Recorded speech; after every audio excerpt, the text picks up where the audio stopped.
Enchaîner avec le français. La question qui est revenue généralement, c'est ce qui a motivé ma visite ici au siège de Frappe. Je suis là aujourd'hui avec un grand plaisir pour rencontrer Guy Marius Sagna et son équipe et discuter avec lui d'un certain nombre de points qui intéressent le Sénégal et les Sénégalais. Il fallait venir rencontrer Guy Marius parce que maintenant il est devenu icône dans la mesure où il est la voix des Sénégalais qui souffrent. On se rend compte que parce que de plus en plus, les gens comprennent ce qu'il est en train de faire. De plus en plus, ils savent que c'est quelqu'un de courageux, qui ne recule pas devant les intimidations. C'est quelqu'un qui a l'esprit de sacrifice, qui est prêt à se sacrifier pour l'intérêt général. À ce titre, il est un exemple achevé de civisme et de patriotisme. C'est pourquoi il mérite d'être encouragé, d'être accompagné. Et ma visite ici aussi va dans ce sens. Le combat qu'il mène est un combat noble et je partage carrément ses idées et il sait d'ores et déjà que je serai à ses côtés et que nous allons conjuguer nos efforts pour faire aboutir notre projet d'avoir un Sénégalais juste, équitable, qui prendra en compte uniquement les besoins des populations, mus par aucun intérêt, mais uniquement par le souci de voir les Sénégalais vivre en paix et en toute tranquillité dans un grand épanouissement dans leur pays. Je suis là donc aujourd'hui pour ces raisons, mais surtout pour discuter d'un certain nombre de points qu'on vous a lus ici avant et nous sommes d'accord pratiquement sur tous ces points de vue.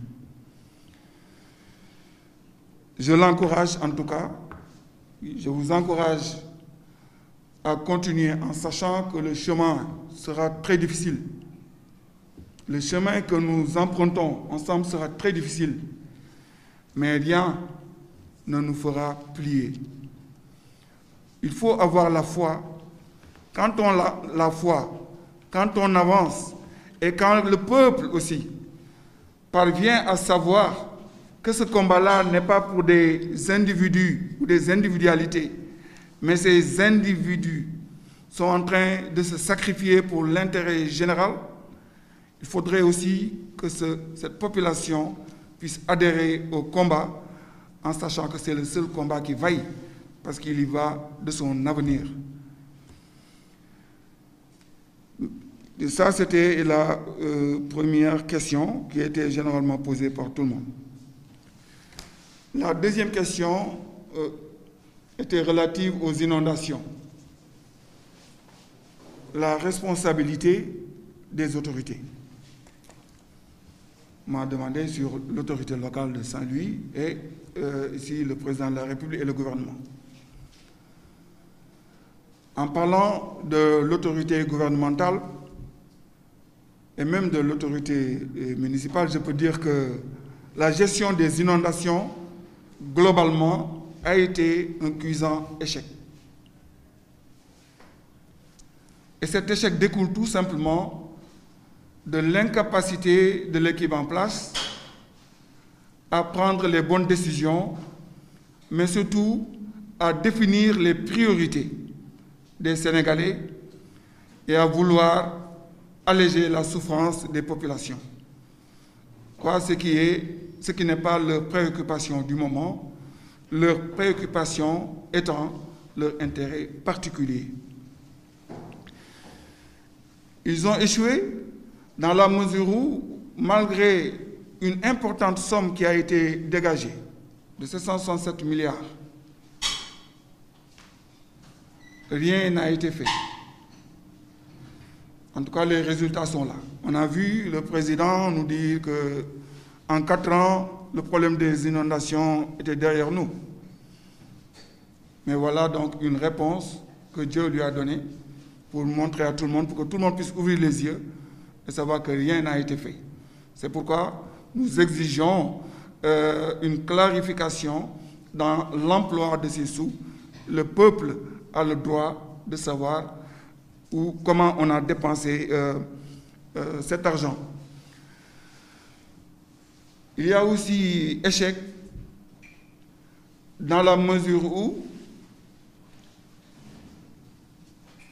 les terrains, vous savez, quand ils distribuent les terrains, ils distribuent à tout va. Il n'y a rien de scientifique derrière cette organisation et la gestion foncière. Le gouvernement se réveille un jour, regarde sur la carte, découpe un espace et l'affecte. Alors qu'il y a des zones qui ne sont pas habitables, qui ne devraient pas être habitables. Et ils le savent, ils peuvent le savoir. Mais ce n'est pas leur problème. Or, pour une urbanisation réussie, ceci est vital. C'est pourquoi aussi il faut que nos experts se réveillent. Si l'administration n'arrive pas à les écouter, qu'ils fassent entendre leur voix. Ils peuvent venir voir FRAPP. Et puis voilà, la cause sera encore mieux entendue. FRAPP va amplifier la voix. Et les autres qui sont là, en tout cas, pour parler pour eux. Mais il y a un grand effort à faire par l'administration pour rationaliser les affectations des terres et la gestion des zones inondables, être ferme. Parce que je dis que les protections, il faut les populations, il faut les protéger malgré elles. Parce que quelquefois, quand quelqu'un veut un terrain coûte que coûte, vous savez que ça, ce n'est pas bon pour lui parce qu'il n'aura que des problèmes. Ne lui donnez pas ce terrain. Et s'il y a des gens qui construisent, il vous est loisible de contrôler et de prendre les mesures qui s'imposent. Donc, il y a aussi un manque de volonté politique et une faiblesse de l'État par rapport à la situation, vraiment le peu de soucis que l'État porte au bien-être des populations. Voilà ce que je crois, ce que je peux dire sur les inondations. Les difficultés, quelqu'un a posé une question sur les difficultés que nous avons citées. Les solutions sont connues. Quoi pour que les choses reviennent à la normale, pour que les Sénégalais puissent vivre dignement, pour que les Sénégalais puissent jouir du fruit de leur développement, il faudrait que ceux qui les dirigent soient des leaders qui ont la capacité, qui ont l'aptitude, qui ont l'éthique et qui ont l'amour de leur pays et le souci et la préoccupation du bien-être de leur population. Malheureusement, ce n'est pas le cas, mais il faudrait, dans le choix que les populations font pour élire leurs dirigeants, qu'ils prennent en compte ces aspects-là et surtout faire un effort. Ça aussi, la population a un rôle important à jouer. Si le pouvoir est corrompu, comme on le voit, nous les combattons. Le peuple doit combattre cette corruption. À ce titre, le peuple doit éviter de se poser en militant alimentaire. C'est-à-dire, le pouvoir attend l'approche des élections pour venir détourner de l'argent qui leur appartient et qui vient les distribuer. Donc, je crois que c'est une république des valeurs avec des dirigeants qui ont le sens de l'éthique, qui ont le sens moral, qui ont le souci des populations, qui permettront au Sénégal d'aller de l'avant. Tout cela est sous-tendu par la bonne gouvernance qui doit être instaurée. C'est pourquoi je pense que la CEDEAO doit avoir un autre combat. Au lieu de combattre tout simplement les Maliens qui ont fait un coup d'État, il faudrait qu'ils commencent par demander aux chefs d'État qui cherchent une troisième candidature à abandonner leur projet. Parce que tout simplement, ce sera un coup d'État constitutionnel. Il faut que la CEDEAO travaille à cela. Voilà donc grosso modo ce que j'avais à dire.